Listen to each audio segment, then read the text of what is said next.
You hear that?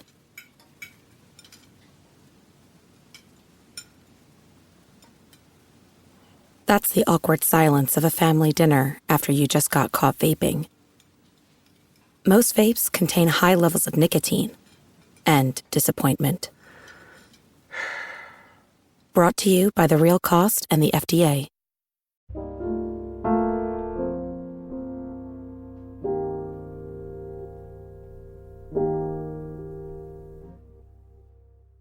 Alright, what's up guys? Welcome to another episode of the TMossBoss Show. And in today's episode, so I wanted to talk on that streamer that got caught up having sex on stream and how she only got a 7-day ban. And there are people out there that have been banned for some of the most craziest things, bruh. Craziest things. And my thing is this, because I know there's like an age limit with Twitch. Like I think you have to be 13 years of age and like older to have a Twitch account and stuff. My thing is this, you know, it doesn't really matter how old you are. I feel like that there are things that like you can open up, like, and that's how they have to view it. It's like there's things that you can open up out in public, and then there's things that you can't open up out in public. Now, one thing that I want to talk about, and I think he was permanently banned for a while, but I think they did put his account. Yeah, no, they did put his account back up because I was in his streams a few times, but. Anyways, Deller. I'm pretty sure you guys know who Deller is. Somebody that I've reacted to frequently on my YouTube channel. But a while ago, he was banned on Twitch for taking his keyboard and smashing it across his head. And then you have the one guy, Dr. Disrespect. We still to this day don't know why he got banned from Twitch. But yeah, he got banned from Twitch. I remember Aiden Ross, he got banned. I guess he was like, I don't even know if he was driving or if he had somebody else holding the camera for him, but regardless, he was streaming and driving, and he got banned for that. What are some other things that then went down? I'm telling you, there's probably been some crazy reasons out there on why people were banned, but those are like permanent bans. Those are bans that's like, it has some sort of effect on a person's like career in their YouTube channel or on their Twitch channel. Now, what confuses me is that you can get banned for some stuff, but it's like, you know what? I feel like this is just, it's a universal problem with content creating. It ain't even with Twitch, but it's like with YouTube, TikTok. Like, people can get away with some of the most craziest things. And then meanwhile, you have content creators like myself or content creators like the ones that I named off, where they be putting in true, dedicated, hard work into what they're doing, and they get banned. But you mean to tell me that, oh, because you're a woman, an attractive woman on Twitch or on any platform, you can get away with having sex? Bruh. And it, like, see, here's the thing, because I really don't care what that girl does at the end of the day. It's her career, it's her choices, whatever she wants to do is whatever she wants to do. But there are places you can go to do that type of stuff, right?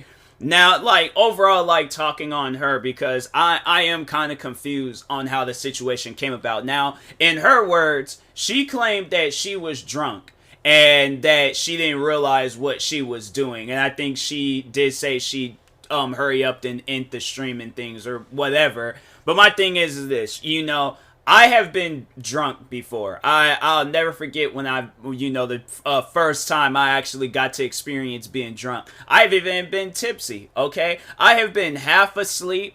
I have had everything that you can imagine. I've never been high before, but I would imagine that at any given point in time of me, you know, being out of my mindset or whatever it is that you want to call it, you still are aware of your surroundings, right? Like, you're still somewhat aware of that. I would imagine you gotta be extremely, extremely, extremely intoxicated, you know, or just under the influence to not know what you are doing. And that's what confuses me. It's like, fam, how much alcohol did you drink to where you just say, hey, you know what?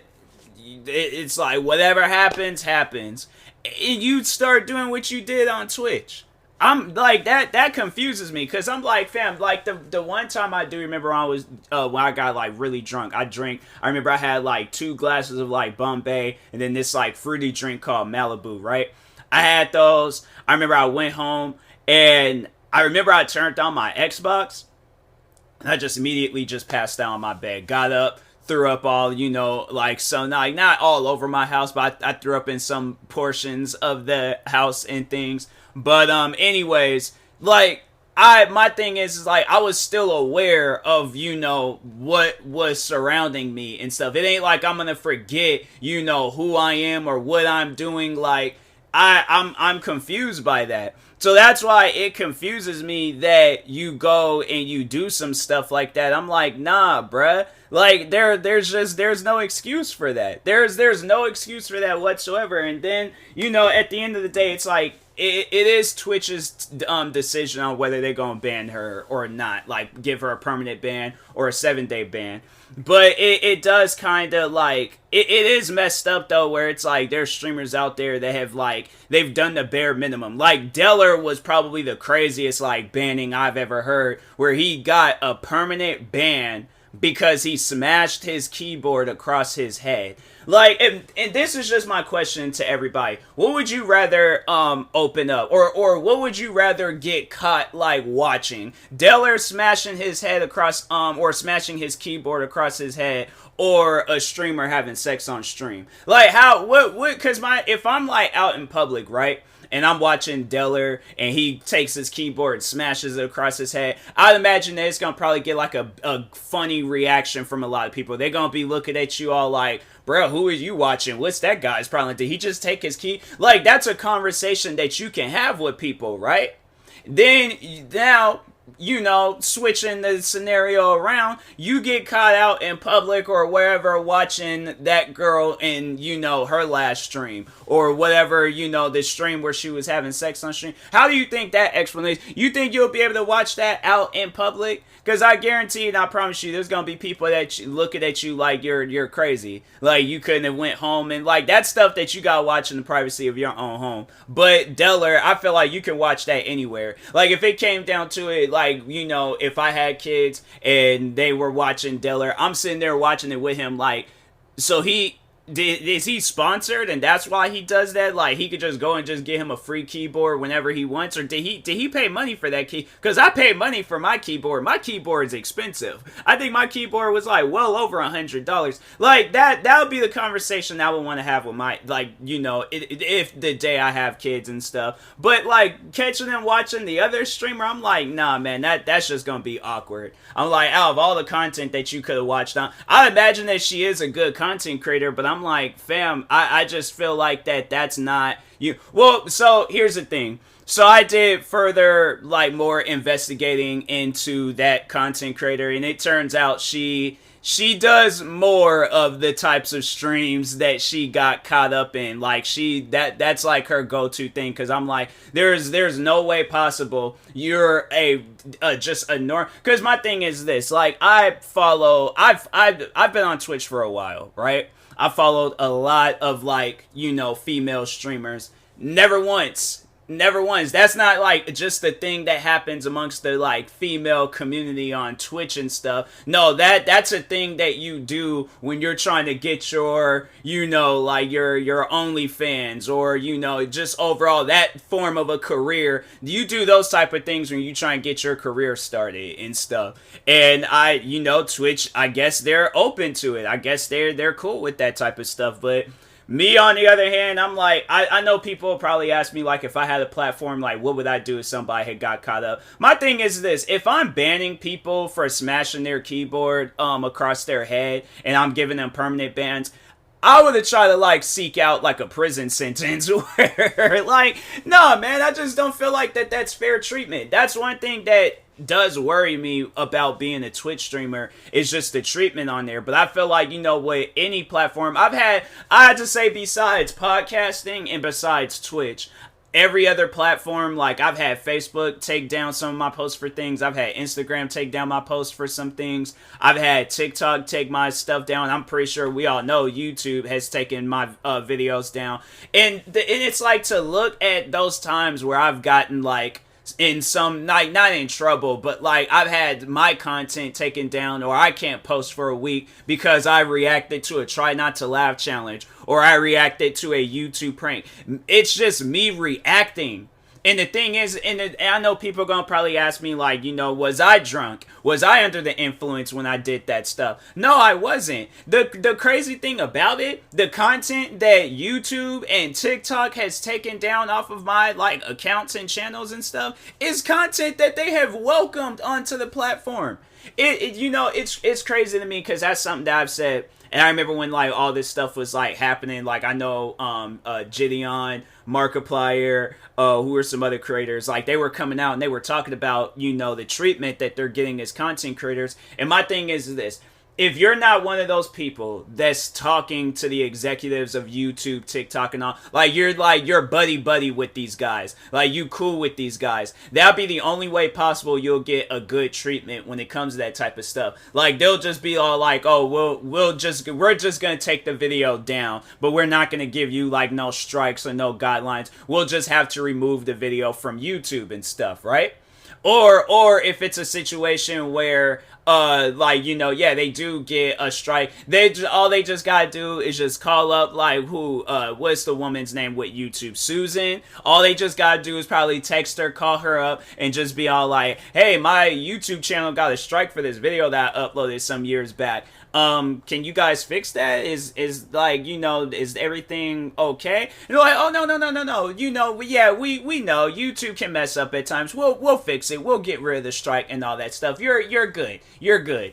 And yeah, those are like, and it'll be those people that do, like, the YouTube rewinds, or the ones that never uploads a bad video. They're like the kid-friendly YouTubers, or TikTok, or, whatever it is. And it's like, fam, that's not fair. It's not fair to us content creators, where it's like, we can't even be ourselves. We gotta be like this, father figure or mother figure to kids that we don't even know. My thing is this: if I have kids, if they're watching content creators like myself, if they're watching content creators like Gideon, if they're watching content creators like Markiplier, if they're watching content creators like Deller, or let's think of some other content creators out there that's had bad treatments with, like, YouTube, TikTok, or whatever. If that's the form of content that they're into, and it ain't, like, no explicit, like, it's content that you can watch out in public, and it ain't that, explicit content and stuff that you can't watch out in public, then, I'm like, hey, go for it. Watch what you want to watch. I'm not going to get in the mix of that. I was watching crazy content too when I was your age. So, like, I feel like what YouTube, I remember YouTube used to just have, like, it had, like, somewhat of a filter, but at the same time, it didn't really have, like, too much of a filter. I remember when I very first got started into YouTube. I mean, YouTube, because the thing is, and the funny thing is, it's like, that's not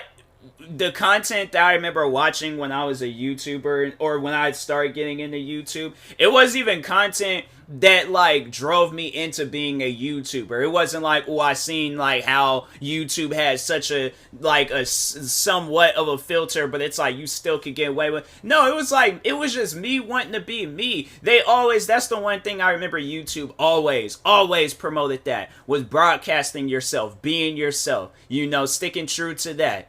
And now it's like, you can't. It's like, literally, YouTube hands you a script, quote unquote, the guidelines, and then they're all like, you just gotta go over the script. And that's the form of content. And then at some point in time, halfway through your script, they're like, oh, no. We actually have another vision of what we want to do now. So we're going to have to take that out. But you still get punished. They're like, oh, we're docking you. So pretty much, like, yeah, in that terminology and stuff, in that scenario, you're going off of YouTube script. They go off on you. You're all like, you know what? No, we're changing the script, but we're docking your pay because you still carried on with the script or whatever. Like, you see how, like, stupid that is with YouTube? And then, like, with TikTok, I'm like, bruh, the amount of crazy, it trips me out that I was like, I remember I had a video get taken, I was literally reacting to a video on there, not like how I do on YouTube, but like the Stitch. I've explained the Stitch videos, and it was a guy just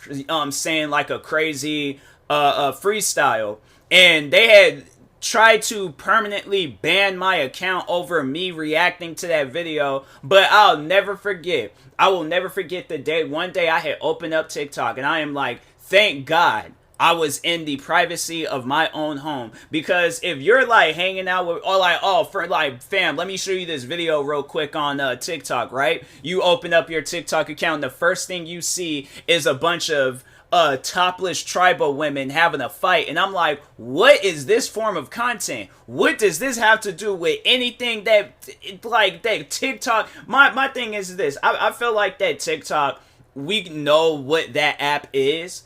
When you see things like that, it's like, what does that have to do with TikTok?